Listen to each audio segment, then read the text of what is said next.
जय सतगुरुदेव महाराज की जय। भक्तों में भजन सुनाने लगी हूँ आपको। बहुत प्यारा भजन है और आप इसको लाइक करना, शेयर करना, सब्सक्राइब करना। तारा बब्बर के चैनल में आपका बहुत बहुत स्वागत है।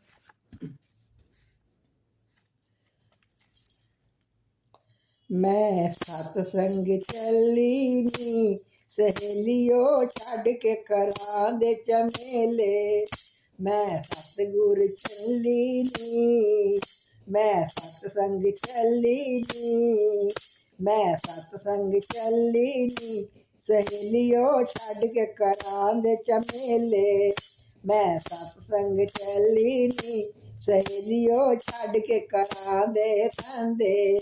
मैं सतगुर चली जी, मैं सतसंग चली जी सहेलियों छड़ के गुरा दे सने। मैं सतसंग चली जी सहेलियों छड़ के करा दे चमेले।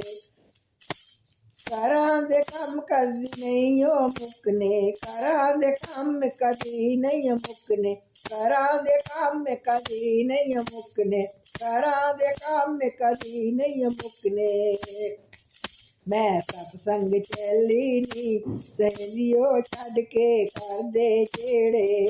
मैं सतसंग चली नी सहेलियों छड़ के करा दे चमेले। मैं सतसंग चली नी सहेलियों छड़ के करा दे चमेले। मोह माया दे जाल च फस गई, मोह माया दे जाल च फस गई। हरि भजन तो क्यों मैं अक गई, हरि भजन तो क्यों मैं अक गई। मोह माया दे जाल च फस गई, मोह माया दे जाल च फस गई, मोह माया दे जाल च फस गई। हरि भजन तो क्यों मैं अक गई, हरि भजन तो क्यों मैं अक गई। मैं फस गई कर दे चमेले, मैं फस गई कर दे चमेले।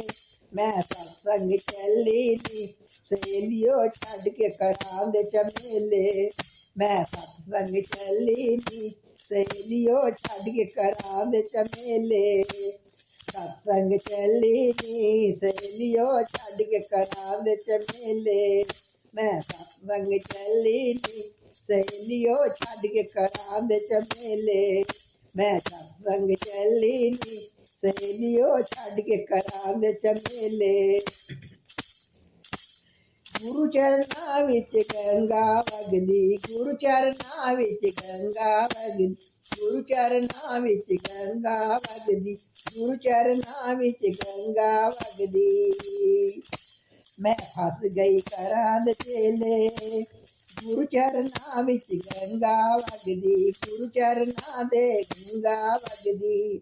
गोते लांदी गई मैं रुड़ गई जी, गोते लांदी मैं रुड़ गई जी, गोते लांदी गई मैं रुड़ गई, गोते लांदी गई मैं रुड़ गई। गुरु चरना विच गंगा वगदी, गुरु चरना विच गंगा वगदी। गोते लांदी गई मैं रुड़ गई, गोते लांदी गई मैं रुड़ गई। मैं फस गई करद चमेले, मैं फस गई करद चमेले।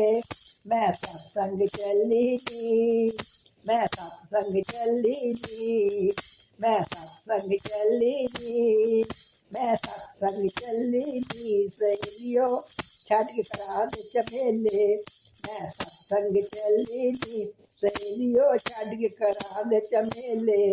मैं सत्संग चली नी सहेलियों छड़ के करा दे चमेले। मैं सत्संग चली नी सहेलियों छड़ के करा दे चमेले। अगर सत्संग जाना है तो घर के झमेलों को छोड़ के जाना पड़ेगा आपको। घर के झमेले आपके ख़त्म ही नहीं होने, कभी मरते दम तक आपके ख़त्म नहीं होने हैं। इसलिए टाइम निकालना है तो घर के झमेलों को छोड़ के ही सत्संग के अंदर आप पहुँचो। बहुत बढ़िया भजन है, आप इसको सुनना। पंजाबी भजन है। अब मैं दोबारा आपके बीच में कोई नया भजन लेके आऊँगी। तब तक के लिए मुझे आज्ञा दो। धन्यवाद।